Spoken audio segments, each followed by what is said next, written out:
Tony D and Little Joan in the background, and this is your Screenwriter's Rant on the Silent Hour, starring Joel Kinnaman as a hearing-impaired detective partnered with Mark Strong to solve a murder. Smash a like and subscribe. Thank you for smash liking and subscribing. Check out my books. The links are in the description.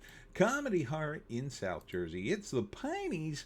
Books 1 through 15, available at Amazon.com. Don't forget, Kindle Unlimited is free. So it starts out with the accident that causes him to go hearing impaired, and he will eventually go deaf, I guess. And now he's back on the force as an interpreter because Mark Strong feels bad for him, his old partner, and he's got to deal with a witness who's deaf. And Mark Strong apparently didn't learn sign language. So now they're dealing with that, and then the bad guys try to kill her and make it look like an overdose. And Joel Kinnaman is gonna help her against the crooked cops who want to kill her. And you could pretty much write the rest. So, first act, written by Dan Hall, directed by Brad Anderson. And this comes out in October. So, first act, he goes deaf, and that's no good. It's an accident. He's on the job.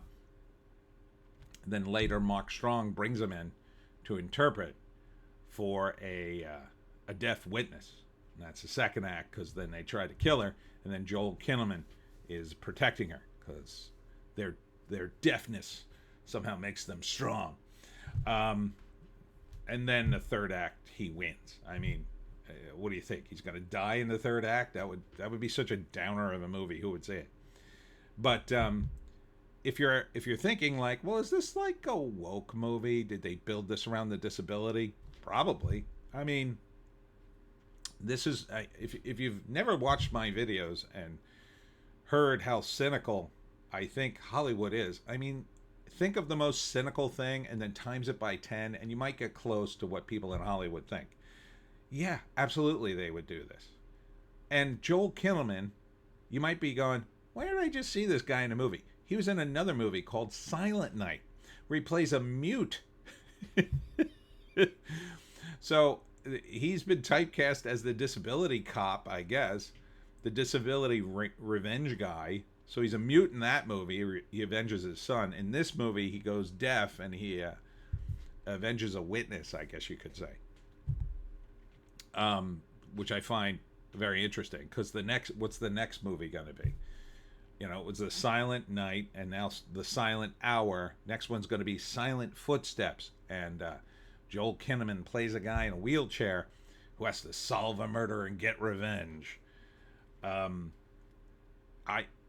Again, they could totally build it. I mean, it's not a bad concept for this one.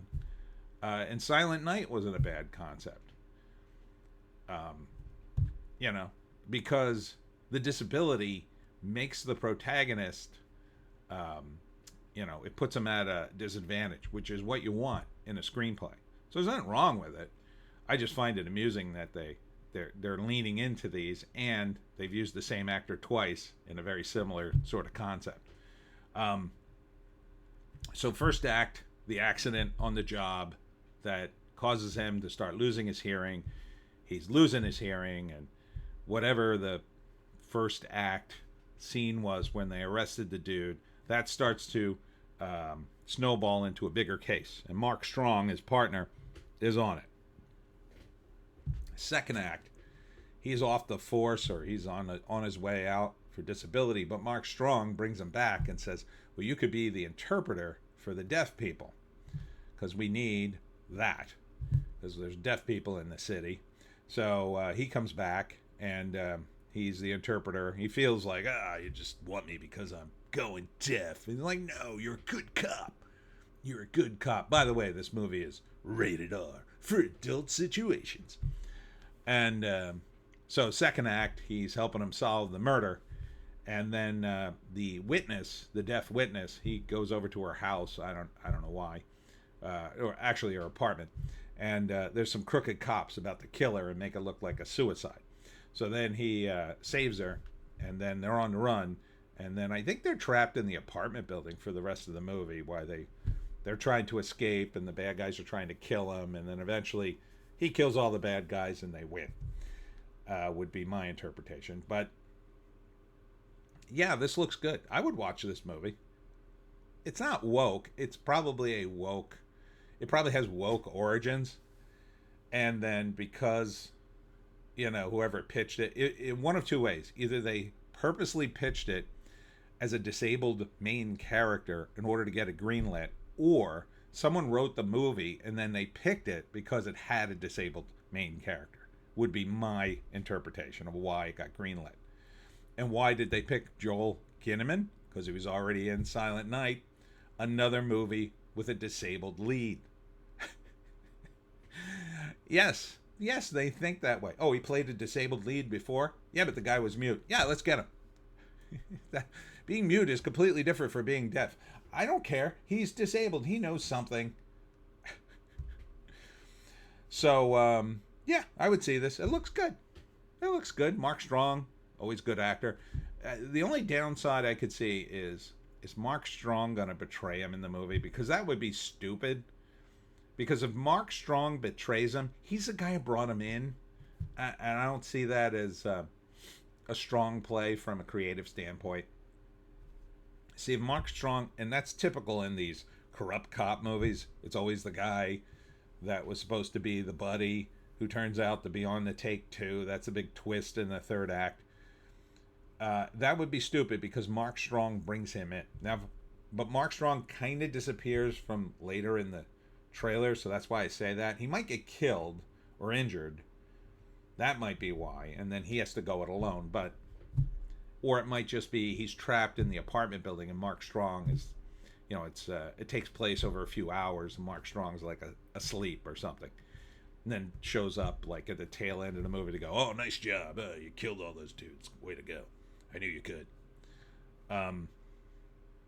So other than that, I think it'd be a fine movie. I think it'd be watchable. I don't know if I'd go to the theater for it, but it's kind of 50-50. I mean, it's definitely a solid streamer. I still haven't seen Silent Night, though. But I kind of still want to see it because it was directed by John Woo, I think. Let me read the write-up. Oh, wait, I think it's here. While working on a case as an interpreter, a hearing-impaired police detective must confront a group of criminals trying to eliminate a deaf murder witness in her apartment building. See, IMDb had a better description. Follows a hearing-impaired police detective works as an interpreter for the department and must confront a team of corrupt cops trying to eliminate a deaf murder witness in an apartment building. Yeah, that's a little more solid. I like that synop better. Yeah, I would say it. It drops October 18th. Not a bad October movie for a non-Halloweeny movie. You know what I mean? They can't all be Halloweeny movies, unfortunately, but it's something for the fall. It's got a little bit of grit. People are wearing jackets. It's not a summery movie. It's more of a fall movie. So, anyhow, that's it for me, Tony D and Little Joan.